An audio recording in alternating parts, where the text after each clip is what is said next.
தெரியுதா என்ன செந்தில் நமக்கு பாப்பா குழந்தை பிறந்து நான் நிறைய பேர் அமிச்சு நிறைய பேர் குழந்தை பிறந்திருக்கு. ஆமா எனக்கு குழந்தை பிறந்தது நீங்க சொல்லி பிரணவராம் 7 வருஷமா பரிகாரம் பண்ணி குழந்தை நீங்க டேட் எழுதி கொடுத்து அந்த டேட்ல கரெக்டா இருந்துச்சு. அப்படியா? சசி வந்து அப்ப மேரேஜும் பண்ணல எதுவும் இல்லை. நீங்க அப்ப எழுதிங்க இவருக்கு மேரேஜ் ஆகி இவருக்கு 2 வீடு கட்டுவீங்க எல்லாம். அவரு என்னடா நாங்களா வீடு என்கிட்ட காசு இல்லை ஒன்றும் இல்லைன்னா அப்புறம் ஒரு பெரிய ஃபேமிலி மேரேஜ் ஆயிடுச்சு. அவனுக்கு மேரேஜ் ஆகி அவனுக்கு அவங்க 2 வீடு கட்டி கொடுத்துருக்காங்க. அவருக்கு அவர் கொஞ்சம் ஏழ்மையில தான் இருந்தாரு. இப்ப பெரிய கோடீஸ்வரர் ஆயிட்டாரு. ஃபைனான்ஷியல் அதெல்லாம் ஒன்றும் ஒரு குறைவு இல்லை. பெரிய வாழ்க்கை செட்டில். மாப்பிள்ளைக்கும் நல்ல தொழில் முன்னேற்றம் எல்லாமே நீங்க சொன்னபடியே எல்லாமே பண்ணியாச்சு சார். நாங்க 5 பேர் பண்ணணும். குடும்பத்துல எல்லாருமே பண்ணணும். பண்ண பிறகுதான் அவளுக்கு கல்யாணம் அமைஞ்சது. ஹலோ எவ்ரிவான், இன்றைக்கி நம்மளுடைய சேனலில் ரொம்பவே இன்ட்ரெஸ்டிங்கான ஒரு டாபிக் பற்றி தான் பார்க்க போகிறோம். அண்ட் அதுக்கு முன்னாடி நம்மளுடைய சேனல் வந்து பார்த்திங்கன்னா 1K சப்ஸ்கிரைபரை வந்து ரீச் பண்ணிட்டோம். அதாவது 1000 சப்ஸ்கிரைபரை வந்து ரீச் பண்ணிட்டோம். ஸோ கண்டிப்பாக வந்து இதுக்கு மெயின் ரீசன் வந்து நீங்கள் தான். அண்ட் ஐ ஹோப் இதுக்கப்புறம் வரக்கூடிய வீடியோவும் வந்து கண்டிப்பாக இதே மாதிரி உங்களுடைய லவ் அண்ட் சப்போர்ட் வந்து நீங்கள் தருவீங்கன்னு நம்புகிறேன். ஸோ எஸ், அண்ட் இன்றைக்கி வீடியோவில் வந்து பார்த்திங்கன்னா நார்மலாகவே குழந்தையின்மை, குழந்தை பாக்கியம் இதெல்லாம் வந்து பார்த்திங்கன்னா ரொம்பவே சென்டிமெண்ட்டான ஒரு விஷயம். அது மட்டும் இல்லாமல் நம்ம சேனல் ஆல்ரெடி வந்து பார்த்தீங்கன்னா 18 இயர்ஸ் பேபி இல்லாமல் இருந்தவங்களுக்கு கூட சில பரிகாரம் மூலியமாக குழந்தை பாக்கியம் வந்து கிடைச்சிருக்கு அப்படின்றத பார்த்தோம். அதே மாதிரி தான் ஒரு 7 இயர்ஸ் பேபி இல்லாமல் இருக்க ஒருத்தருக்கு சின்ன பரிகாரம் மூலியமாக சார் சொன்ன அந்த டேட்டில் அந்த டைமில் குழந்தை பாக்கியம் குழந்தை பிறந்திருக்குன்றது வரைக்கும் வந்து நான் வந்து தெரிஞ்சுக்கிட்டேன். ஸோ அது எனக்கு ரொம்பவே ஆச்சரியமான ஒரு விஷயமாக தான் இருந்துச்சுங்க. ஸோ அது மட்டும் இல்லாமல் இப்போத்தி காலகட்டத்தில் வந்து ஜாதகம் அதாவது ஹாரோஸ்கோப்பை நம்புறது அப்படின்றது ரொம்பவே வந்து ஒரு பெரிய விஷயம். அது மட்டும் இல்லாமல் அதுக்காக ஸ்பெண்ட் பண்ணி பார்த்து அதுக்கான பரிகாரத்தையும் வந்து பண்ணுறாங்க அப்படின்னும் போது வந்து அதில் ஒரு ஹோப் இல்லாமல் யாருமே வந்து கண்டிப்பாக பண்ண மாட்டாங்கங்க. ஸோ அதாவது நம்பிக்கை இல்லாதவங்க கூட ஒருத்தருக்கு கரெக்டாக அந்த தேதியில் துல்லியமாக நடக்குது அப்படின்னும் போது யாருங்க அதை நம்பாமல் இருப்பாங்க? அப்படி தான் ஒரு ஃபேமிலியை ஹரி சாரை நம்பி ஹாரோஸ்கோப் பார்த்து அதுக்கான பலன்னு அந்த டைமில் கிடைச்சதால சில பரிகாரம்லாம் பண்ணி இப்போ நல்ல ஒரு செட்டில்டான ஒரு லைஃப்பில் வந்து இருக்காங்க. அவங்க லைஃபோட ஃபினான்ஷியல் க்ரோத்தை வந்து நல்லாவே டெவலப் ஆகிருக்கு அப்படின்றத அவங்களுடைய எக்ஸ்ப்ரெஷன் மூலியமாகவே நம்மக்கிட்ட ஷேர் பண்ணியிருக்காங்க. ஸோ அது எல்லாமே நீங்களும் ஆதாரத்தோடு தெரிஞ்சுக்கணுன்னா without any delay let's get into the video.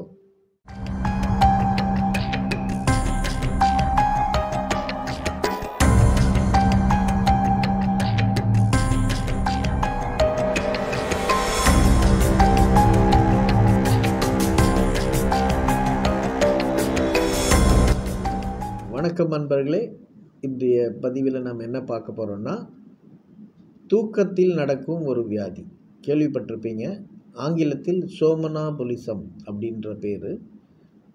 இதை வந்து நான் நேரில் சந்திச்சிருக்கிறேன். இந்த நபரை என்னுடைய ஃபாதர் இறந்த பொழுது என் குடும்பத்தில் இருக்கிற உறவினரில் ஒருத்தருக்கு இந்த வியாதி இருந்துச்சு. அவர் என்னுடைய அப்பா இறந்த டைமில் வீட்டுக்கு வந்திருந்தார். அப்போ அவருக்கு இந்த வியாதி இருக்குன்னு எங்களுக்கு தெரியாது. திடீர்னு பார்த்திங்கன்னா நைட்டில் அவர் பாட்டு எழுந்து கதவை திறந்து வெளியே நடக்கலாம் ஆரம்பிச்சிட்டாரு. நாங்களாம் தூக்கத்தில் இருக்கோம். வெளியில் என்னுடைய நண்பர்கள் ஒரு சிலர் அரட்டடிச்சிட்டு இருந்தாங்க. 12 மணி 1 மணிக்கு அவங்க இவரை கூட்டிகிட்டு வந்து வீட்டில் விட்டுருக்காங்க. நைட்டில் வந்து அவர் படுக்கிற கட்டிலே அவரை வந்து கட்டி போட்டுருவோம். அவர் ஒரு 10 நாள் இருந்தார். அதுக்குள்ளே பெரிய அமக்கலெல்லாம் பண்ணிட்டார் வீட்டில். இதெல்லாம் ஆச்சு அவருக்கு தெரியாது. காலையில் எழுந்தவுடனே அவர்கிட்ட கேட்டால் தெரியாது, எனக்கு நான் எங்கே போனேன்னே தெரியாது, நான் நடந்தது எனக்கு சுத்தமாக ஞாபகம் இல்லைன்னு. இதை பற்றி பேச பேச திடீர்னு பேசிக்கிட்டு இருக்கும்போதே தூங்க ஆரம்பிச்சிடுவார். அவரை அந்த தூங்காமல் இருக்கிறதுக்கு நாங்கள் ரொம்ப கஷ்டப்பட்டோம். பேச்சு கொடுத்துக்கிட்டே இருப்போம். ஏன்னா அவர் தூங்கிட்டாருன்னா அவருக்கு ஒரு யானை பலம் வந்துடுதுங்க. இவர் உள்ளே இருக்கிற பெரிய கட்டில் ஒருத்தர் நவர்த்த முடியாது. இவர் ஒரே ஆளாக அந்த கட்டில் தூக்கி தூக்கி போட்டார். எப்படி அந்த அவ்வளோ சக்தி அவருக்கு கிடச்சிது அப்படின்றது புரியாத ஒரு புதிர்.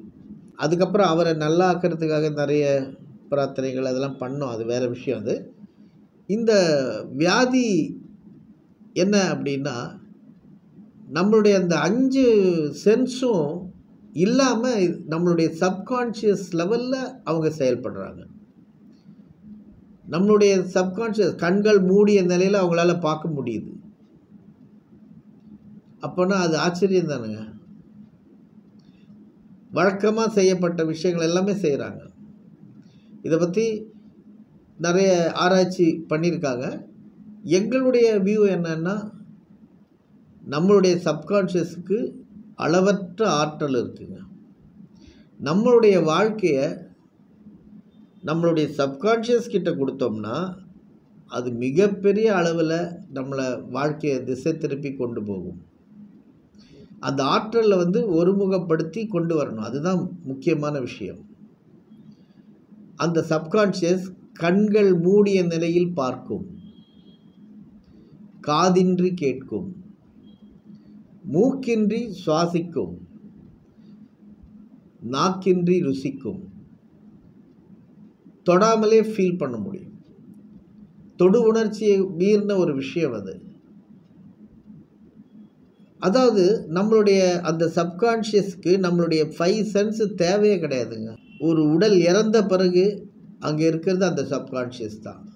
அதை நம்ம ஆவிகள்னு சொல்லிக்கிறோம். ஓகே, இந்த சப்கான்ஷியஸை ப்ராப்பராக நம்ம யூஸ் பண்ணோம்னா நடைமுறை வாழ்க்கையை மீறிய ஒரு லைஃப் கிடைக்கும். சாதித்தவங்களுடைய லைஃப்பெல்லாம் பார்த்திங்கன்னா அப்படி தான் இருக்கும். படிப்பே இல்லை, கோடீஸ்வரன் ஆவான். கால் இல்லை, ஒலிம்பிக்கில் சாதனை புரிகிறான். கண் இல்லை, ஐஏஎஸ் ஆஃபீஸர் ஆகிறான். இது ப்ராக்டிக்கலாக பார்த்தா முடியவே முடியாது. எப்படி அது ஆக்சுவலாக அப்படி ஒரு பெரிய மாற்றம், ஒரு அதிசயம் நிகழ வேண்டும் என்றால் உள் மனதோடு உங்கள் வாழ்க்கையை இணைக்க வேண்டும். இது எப்படி இணைக்கிறதுன்னு வேணால் நமக்கு தெரியாமல் இருக்கலாம். இப்போ என்னுடைய பூஜை முறைகளில் நான் எங்கள் ஃபாதரை கேட்கும் பொழுது அவர் சொல்வார், உங்கள் வாழ்க்கையை உங்களுடைய உள்மனதோடு இணைத்தல். அதுக்கு ஆவிகளுடைய துணையை நான் இங்கே யூஸ் பண்ணுறேன்.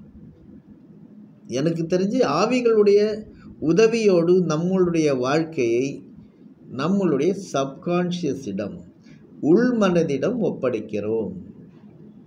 மேல் மனதோடு ஒப்பிடும்போது நம்ம சராசரி வாழ்க்கையை வாழ்ந்துட்டு போயிடுவோம். ஏன்னா அது ஒரு ஏழை, கடைசி வரைக்கும் ஏழையாக தான் இருக்கணும். மிஞ்சி போராடி பார்த்தோம்னா சில லட்சங்களை சம்பாதிக்கலாம்.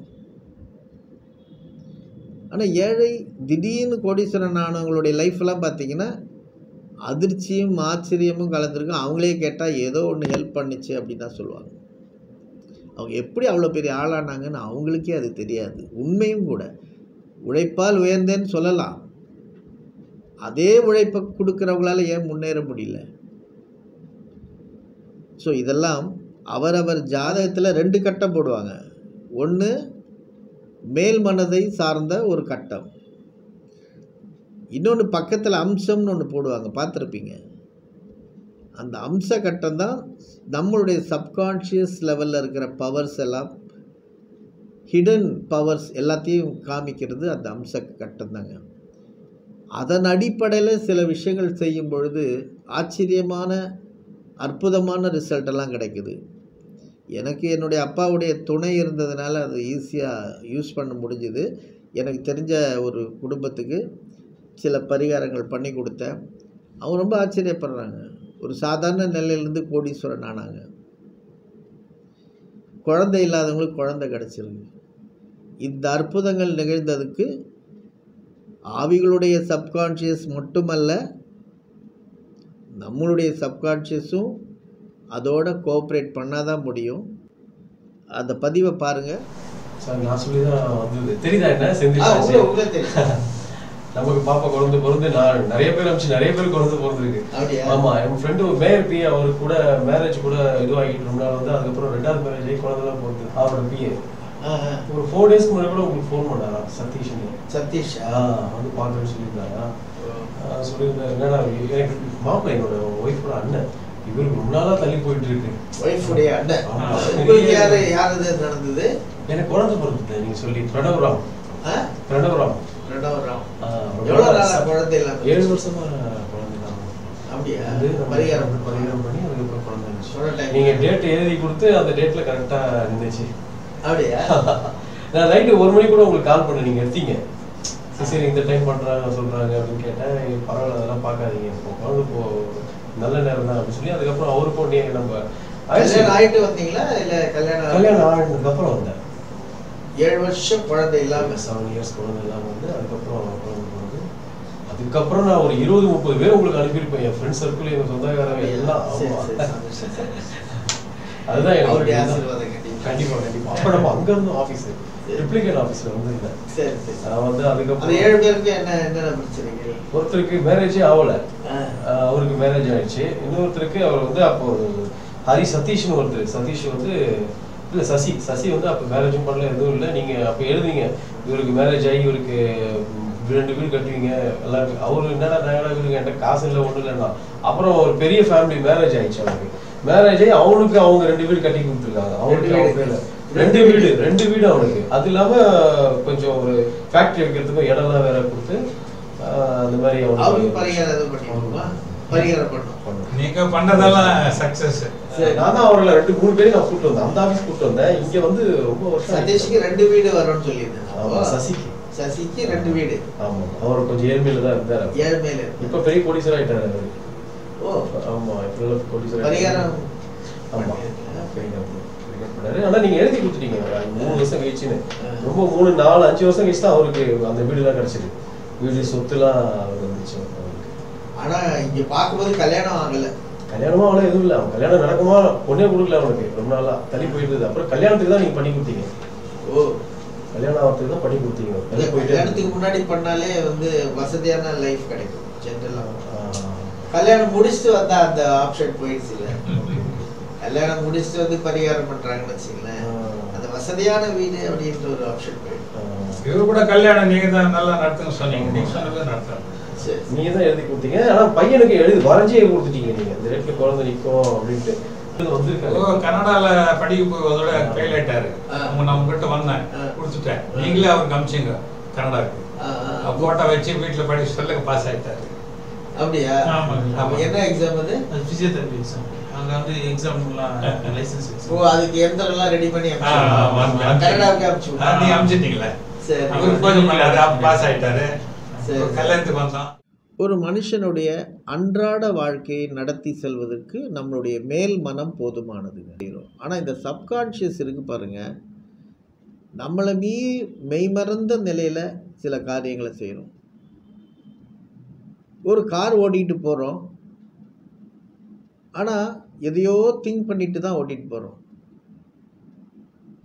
கண்டிப்பாக ரோடு மேலே கவனமே இல்லாமல் ஏதோ ஒரு சிந்தனையில் ஓட்டிகிட்டு போகிறோம், ஆனால் பாதுகாப்பாக ஓட்டிகிட்டு போகிறோம். சில சமயம் நம்ம விழுந்து பார்த்துக்கிட்டு எல்லாமே பார்த்து செய்வோம், ஆனால் ஆக்சிடெண்ட் பண்ணிடுவோம். இதுவும் நடக்குது. என் ஃப்ரெண்டு ஒருத்தர் வண்டி ஓட்டும்போது செல்ஃபோனில் பேசிக்கிட்டே ஓட்டிகிட்டு இருந்தார். அப்போ பக்கத்தில் இருக்கிற நண்பர் ஆக்சிடெண்ட் பண்ணிடுவான்ப்பா, பேச வேணான்னு சொல்லு அப்படின்னு. ஆனால் கார் நல்லா தான் ஓட்டிகிட்டு போயிட்டுருந்தார். அவர் பேசிகிட்டு இருந்தாலும் அவருடைய சப்கான்ஷியஸ் லெவலில் அந்த கார் நல்லா போயிட்டுருக்குது. டிஸ்டர்ப் பண்ண வேணாம், பாரு ஒழுங்காக தான் போகிறாரு, அவருக்கு பேசிகிட்டே இருக்கும்போது தான் அவர் இன்னும் நல்லாவே ஓட்டுவார் அப்படின்னு ஒரு கிண்டலாக தான் சொன்னேன். இதை யாரும் சீரியஸாக எடுத்துக்காதீங்க. ஆனால் இதே நபர் ஃபோனெல்லாம் எடுத்து வச்சுட்டு ஒழுங்காக ஓட்டும்போது ஒரு சின்ன சந்தில் திரும்பும் பொழுது ஒரு பள்ளத்தில் கொண்டு போய் காரை இறக்கி விட்டார். ஆக்சிடென்ட் ஆகிடுச்சு. பட் நல்லது, யாருக்கும் அடிபடலை. அதுக்காக தான் என்ன சொல்ல வரேன்னா, நம்ம சப்கான்ஷியஸை வந்து முறைப்படி பயிற்சி பெற்றால் நம்ம சப்கான்ஷியஸ் நம்ம லைஃப்பை எடுத்து நடத்த ஆரம்பிச்சிடும். அது ரொம்ப அற்புதமான விளக்கங்களை தரும், முன்னேற்றங்களை ஏற்படுத்தும். எதிர்பாராத நடக்கிற நல்ல விஷயங்களும் அசம்பாவிதங்கள் கூட நம்ம சப்கான்ஷியஸ் தான். திடீர்னு நடக்கிற விஷயங்கள் எல்லாமே திடீர்னு நடந்ததில்லை, அது பல வருடங்களாக நம்ம உள்ளுக்குள்ளவே இருக்கிற ஒரு விஷயங்கள் தான் வெளிப்படுது. அதனால் நம்ம நல்லதே திங்க் பண்ண ஆரம்பிக்கணும். எப்போவுமே கெடுதலை பற்றி இமேஜின் பண்ண ஆரம்பிச்சிட்டிங்கன்னா ரொம்ப கஷ்டம். இமேஜினேஷன் ரொம்ப ஆபத்தானது. நல்லதுக்கும் அது யூஸ் ஆகும், ரொம்ப கெடுதலுக்கும் யூஸ் ஆகும். இமேஜினேஷன் சொல்லும் பொழுது எண்ணங்கள் எழுத்து வடிவாகவோ சொல் வடிவாகவோ மாறி அதுக்கு அடுத்த கட்டம் கற்பனைக்கு போய் கற்பனை நிதர்சனமாக நடப்பதற்கு நிறைய வாய்ப்புகள் இருக்குது. அதனால் நீங்கள் எண்ண அளவிலேயே தீய எண்ணங்களை தவிர்த்துடணும். இந்த மெத்தடை நான் வந்து ஒரு ஃபேமிலிக்கு யூஸ் பண்ணியிருந்தேன். அவங்க பார்த்திங்கன்னா இதெல்லாம் புரிஞ்சுக்கிட்டு என்னுடைய பரிகார முறையெல்லாம் பக்காவாக பண்ணாங்க. ஃபேமிலி ஃபுல்லாக பண்ணாங்க. இப்போ அவங்கெல்லாம் ரொம்ப நல்ல லெவலில் இருக்காங்க. அவங்க மொழியிலே அதை சொல்லுவாங்க, கேளு. லாஸ்ட் இயர் அக்டோபர்லாம் பண்ணது. ஆமாம் ஆமாம், லாஸ்ட் இயர் அக்டோபரில் பேரன் பிறந்தான். நான் அங்கேருந்து ஃபோன் பண்ணி நீங்கள் சொன்ன பேர் தான் வச்சோம். அப்படியா? 2017 பார்க்கணும்ல நம்ம? ஆமாம் சார். இந்த ஆஃபீஸில் தான் பார்த்தோம். இங்கே தான் பார்த்தோம் சார். ஏதாவது என்னென்ன பலிச்சுதா? எல்லாமே படிச்சது. என் பொண்ணுக்கு கல்யாணம், அப்புறம் எங்கள் வீட்டுக்காரரோட அண்ணன் இறந்தது, அது கூட நீங்க அவளோட ஜாதகத்துல இருந்தது, பெரியவளோட ஜாதகத்துல, என் பொண்ணோட ஜாதகத்துல மரணம்னு போட்டிருக்கீங்க. அப்புறமா வந்து எங்க மாப்பிள்ளை இந்த மாப்பிள்ளை செலக்ட் பண்ணலாமான்னு சொல்லிட்டு அப்பா கிட்ட நீங்க தான் கேட்டு உத்தரவு கொடுத்து தான் அவரே செலக்ட் பண்ணது. அப்புறம் எல்லாம் நல்லா இருக்காங்க. இப்போ பேரனும் பிறந்துட்டாரு. உங்க அதான் நான் சொன்னேன், இவர் கையால தான் பேர் வைக்கணும். இவர்கிட்ட ஆக்சுவலி அப்ராட் இருந்ததுனால தூக்கிட்டு வர முடியல. இப்போ சிங்கப்பூர், கரெக்ட், சிங்கப்பூர். ஆமா சார், அங்கதான் பிறந்தாரு. அங்கதான் பிறந்தாரு. சிங்கப்பூர் போவாங்க தான் சொன்னேன்ல. ஆமா ஆமா ஆமா, இந்த பொண்ணு சிங்கப்பூர் போகும். ஆமா ஆமா, மாப்பிள்ளைக்கும் ஃபைனான்ஷியல் அதெல்லாம் ஒன்றும் ஒரு குறைவு இல்லை. பெரிய வாழ்க்கை செட்டில். மாப்பிள்ளைக்கும் நல்ல தொழில் முன்னேற்றம் எல்லாமே நீங்க சொன்னபடியே எல்லாமே பண்ணியாச்சு சார். நாங்க 5 பேருக்கு பண்ணணும். குடும்பத்துல எல்லாருக்குமே பண்ணணும். பண்ண பிறகுதான் அவளுக்கு கல்யாணம் அமைஞ்சது. அந்த மாப்பிள்ளையும் வந்தாரு. இப்ப எல்லாம் ஓகே. அதே மாதிரி இவளுக்கு சின்னவளுக்கும் சொன்னீங்க நல்ல பதவி உயர்வு. அதே மாதிரி டெல்லியில நல்ல சம்பளம். அங்கதான் சிங்கப்பூர்ல. சூப்பர். இங்க இருந்து போன ஃபர்ஸ்ட் வந்து இதுல விப்ரோல வேலை செஞ்சா, அதுக்கப்புறம் இப்ப வந்து டெல்லியில ஃபாரின் டிராவல் போவேன். ஆமா ஆமா, அதுல போட்டிருந்தீங்க அந்த இது ஏரோப்ளேன் போட்டிருந்தா அப்ராடுன்னு சொல்லி நீங்க சொல்லியிருக்கிறீங்கல்ல, எல்லாமே பழிச்சிட்டு வந்தது. இப்ப என்னடான்னா நீங்க போட்டிருந்தீங்க கல்யாணம் பேச்சு. இப்ப 96ல பிறந்தா, கல்யாணம்னு பேச்சு எடுத்தா கல்யாணம் வேண்டாங்குது. இப்போதைக்கு அந்த மூடு இல்ல, அவ்வளவுதான். அதான் இப்ப நம்ம என்ன இப்படி பரிகாரம் வேற எல்லா பரிகாரம் எல்லா பரிகாரம் இல்ல, அந்த ஸ்டேஜ் பரிகாரம் தான். அந்த ஸ்டேஜுக்கான பரிகாரம் தான். ஒரு வாட்டி பண்ணிட்டு 60 வயசு வரைக்கும் எல்லா பரிகாரம் பண்ணிட்டேன், எல்லா பரிகாரம் பண்ணிட்டேன். நான் இப்பதான் வந்தேன் அங்க இருந்து. நான் 2 வருஷம் அங்கே இருந்துட்டேன். ஒரு ஸ்டேஜ்ல ஒவ்வொரு பரிகாரம். இளமையா இருக்கும் பொழுது ஒண்ணு, சரி, சம்பாதிக்கிற காலத்துல ஒண்ணு, வயசான காலத்துல நோய் நொடி. புரியுதுங்களா? ஒரு முறை செஞ்சுட்டு நான் செஞ்சுட்டேன்னு ஒரு முறை பேட்டரி போட்டு பேட்டரி ஃபுல்லா இறங்கி போயிடுச்சு. நான் திருப்பி பேட்டரி சார்ஜ் போட்டேன். கரெக்ட், அந்த சார்ஜுக்காக தான் வந்தேன். திருப்பி சார்ஜ் பண்றதுக்கு தான். சில பேர் ஒரு வாட்டி கேட்டது முதல் பரிகாரம் எல்லாம் பண்ணியாச்சு. பேசிக் பண்ணியாச்சு. அதுல இருந்து அவளுக்கு வந்து தொழில் முன்னேற்றம் எல்லாமே வந்துருச்சு. நீங்க எழுதுனது எல்லாமே வந்து எவ்வளவு வருஷம் ஆகுது? 2017 பண்ணது. ஆமா, வருஷம் 2021 முடிய போகுது. 3 வருஷத்துக்குள்ள ஒரு வேலை அது இதுன்னு செட்டில் ஆயிடுச்சு. மேரேஜ்க்கு அந்த டைம் மேரேஜ் வயசு கிடையாது. அதனால தான் நானும் பேச்சு எடுக்காம 2017ல மேரேஜ் வயசு இல்லை. சரியா? ஓகே வியூவர்ஸ், இந்த வீடியோ உங்களுக்கு ரொம்பவே ஹெல்ப்ஃபுல்லாக இருந்திருக்கும்னு நினைக்கிறேன். அண்ட் உங்களை இன்னொரு இன்ட்ரெஸ்டிங்கான வீடியோவில் மீட் பண்ணுறேன். Until then bye from Aarthi.